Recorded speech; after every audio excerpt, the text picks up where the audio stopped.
What would you do if your private dock suddenly became a community space overnight without your permission? And what if the HOA president told you with a smile, "You must be confused. This was never really yours. The fight for land, legacy, and respect is about to begin." Like this video and subscribe for more powerful stories. The lake was still. Morning sun slid across the water like spilled gold, and the steam from Julian Carter's coffee curled in lazy spirals as he leaned on his back deck railing. This was the moment he loved most, quiet, untouched. Just birdsong, breeze, and the soft groan of the dock he built himself. Then he heard voices, not just one or two, a crowd. Julian squinted and nearly dropped his mug. A group of 15, maybe 20 people, was strolling down his path, his private path, toward the dock at the water's edge. Their flip-flops smacked against the wooden planks he'd power washed just last weekend. At the front of the pack was a tall woman in a bright linen blazer and a wide-brimmed sun hat. Her platinum hair bounced as she walked, and she waved her hand like a cruise director pointing out attractions. "And this," she announced with theatrical cheer, "is the newly formalized Lake Tranquil Estates community dock, open daily from sunrise to sunset." Julian blinked. "What?" He stepped off the deck, his slippers catching on the edge of the stairs as he descended. "Excuse me," he called, voice sharp. "That's private property. You can't just walk down there." The group turned as one, confused glances, a few frowned. One woman muttered, "Oh God, is he serious?" The blonde woman walked toward him, still smiling. "Good morning, you must be Mr. Carter," she said, offering a manicured hand. "Madeline Hartley, I'm the new HOA president. We're just doing a quick tour of community assets." Julian didn't shake her hand. "That's not a community asset," he said evenly. "That's my dock, my land. I have the deed." Madeline gave a tinkling laugh. "There's been a misunderstanding. Our records show that this access point has always belonged to the neighborhood." "Perhaps you weren't informed when you bought the property." Julian glanced past her. A brand new sign stood hammered into the earth beside his hand-laid path. "Lake Tranquil Estates Community Dock, open daily." His chest tightened. Neighbors averted their eyes. One man took a photo. No one said a word. Julian stood alone in the morning sun, the lake behind him, and watched strangers walk across land he thought was his. And for the first time since he moved here, he didn't feel at home. Julian Carter had never liked attention. He was the kind of man who greeted you with a nod, not a wave.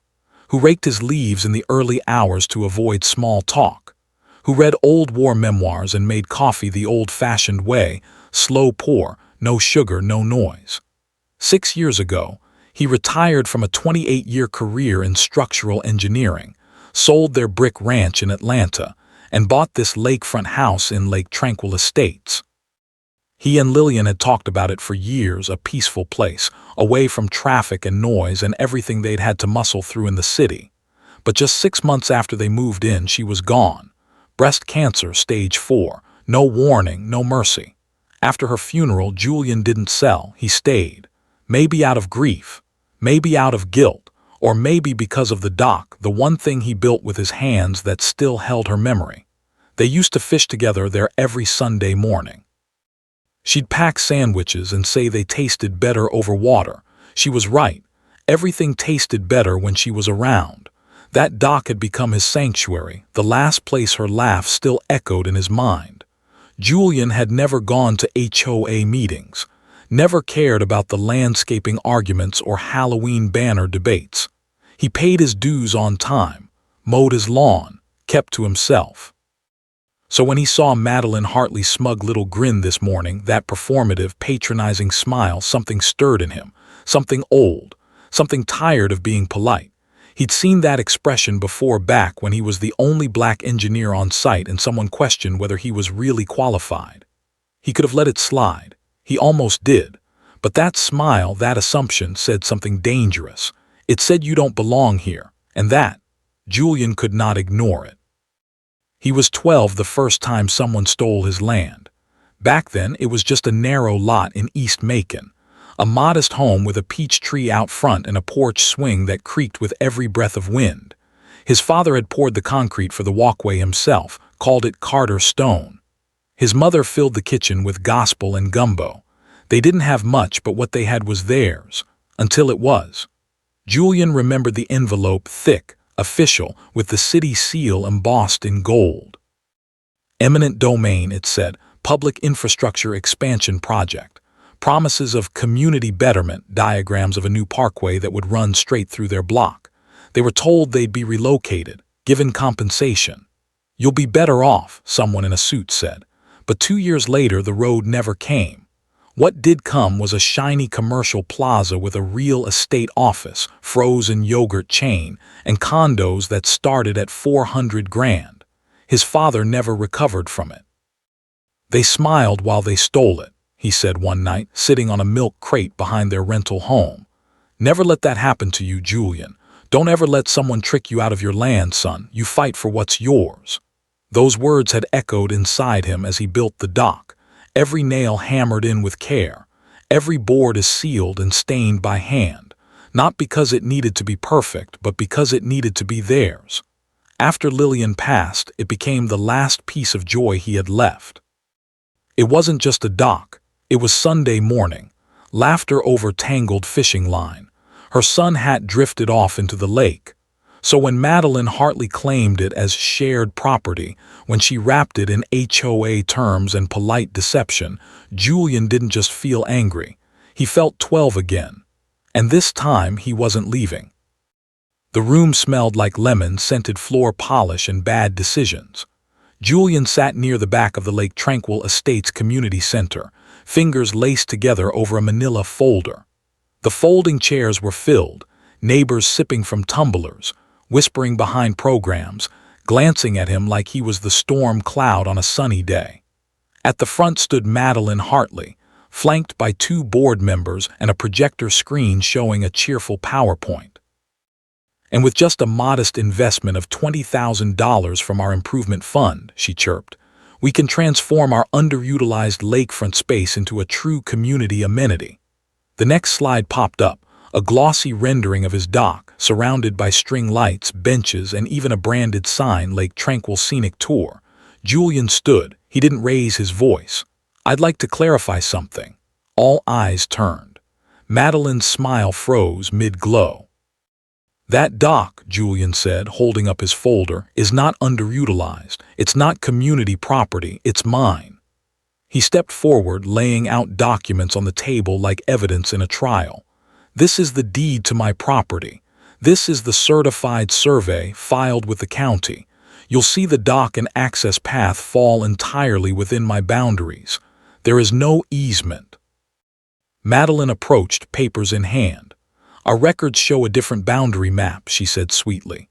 "There's a long-standing understanding that the dock area has been accessible." Julian cut her off, calm, clear. "An understanding is not a legal right." Murmurs spread through the crowd.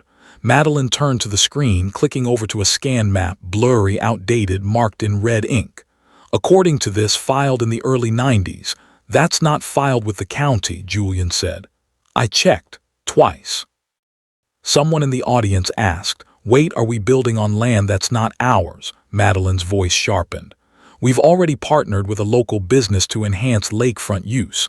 This is about raising everyone's property value." Julian nodded once. "Then use HOA land." He faced the crowd.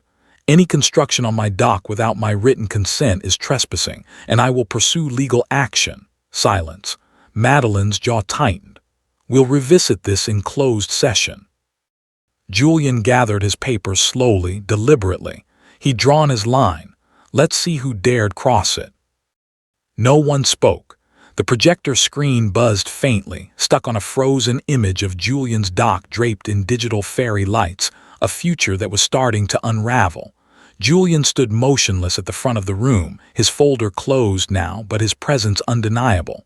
The weight of his words hung in the air like humidity before a storm. Then a voice broke through. "That map she showed, that wasn't in the archives when I was on the board." Heads turned toward the speaker, an older man seated in the second row. White beard, weathered face, windbreaker zipped up to his neck. "Name S. Walter King," he added.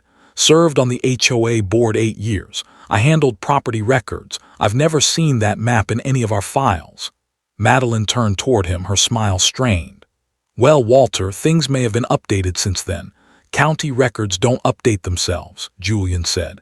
He reached into his pocket and pulled out a flash drive. I have something else to share. Madeline's eyes narrowed. He stepped over to the side wall where a young man in charge of the projector gave him a nod.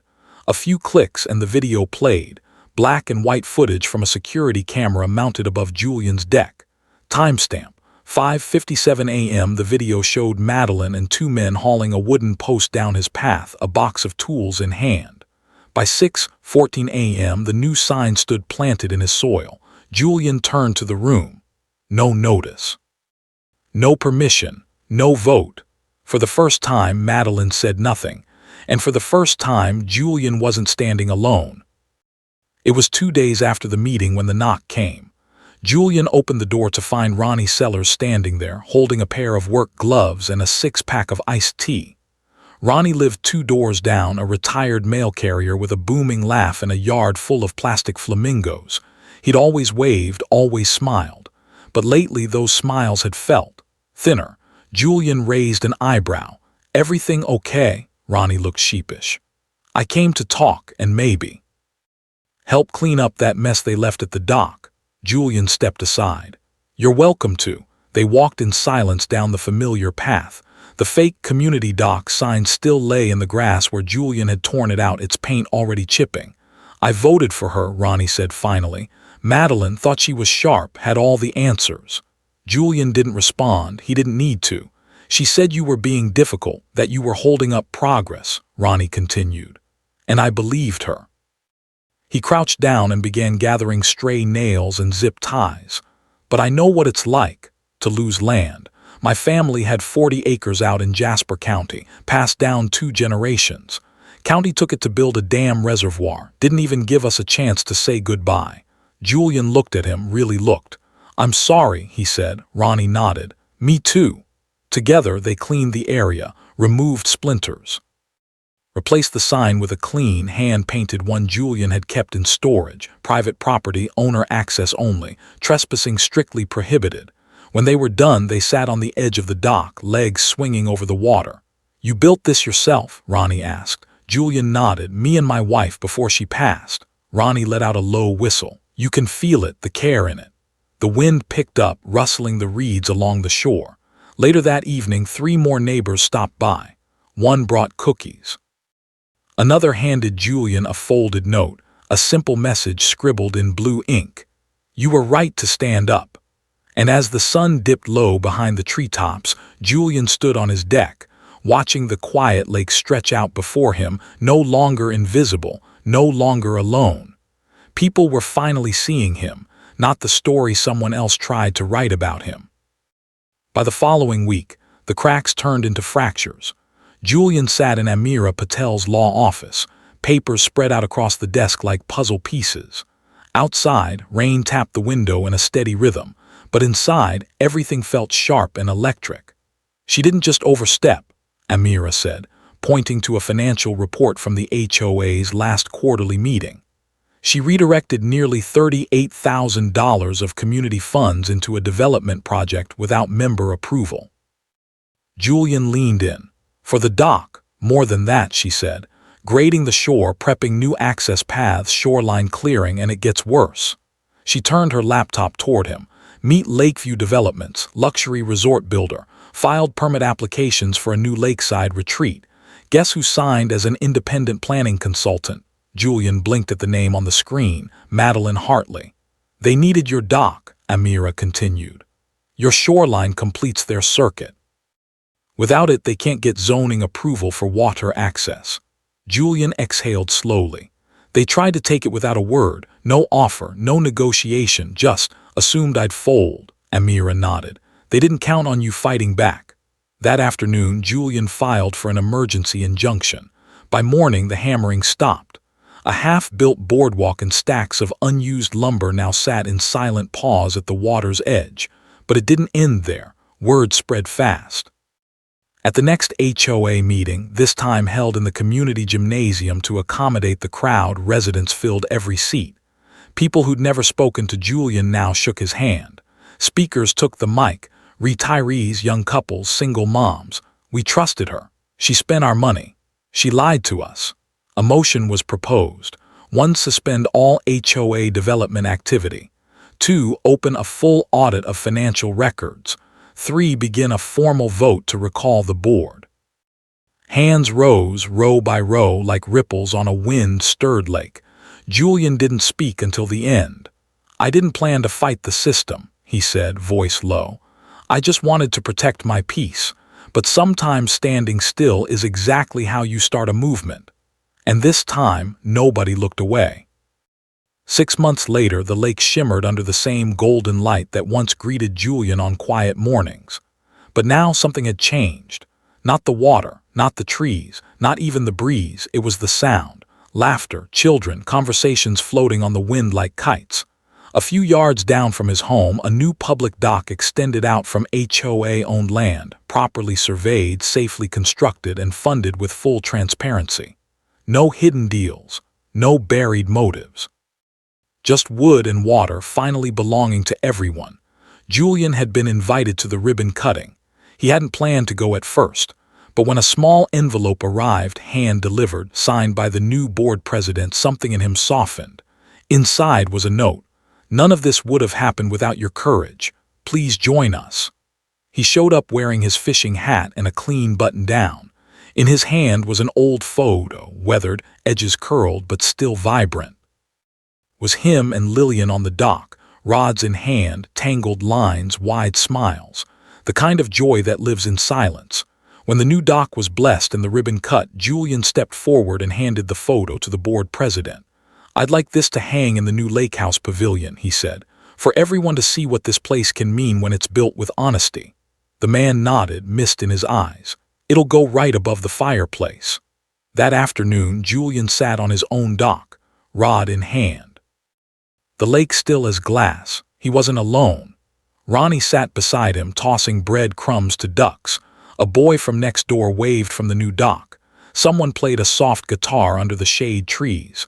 Julian closed his eyes and breathed in deep, the scent of cedar and home. Lillian's laugh didn't echo as loudly anymore, but her memory, it was rooted now, in the boards beneath his feet, in the community beyond his gate, in the fight he never asked for but refused to lose. Because sometimes, a man doesn't need to shout to be heard. Not every fight is loud. Sometimes just standing firm changes everything.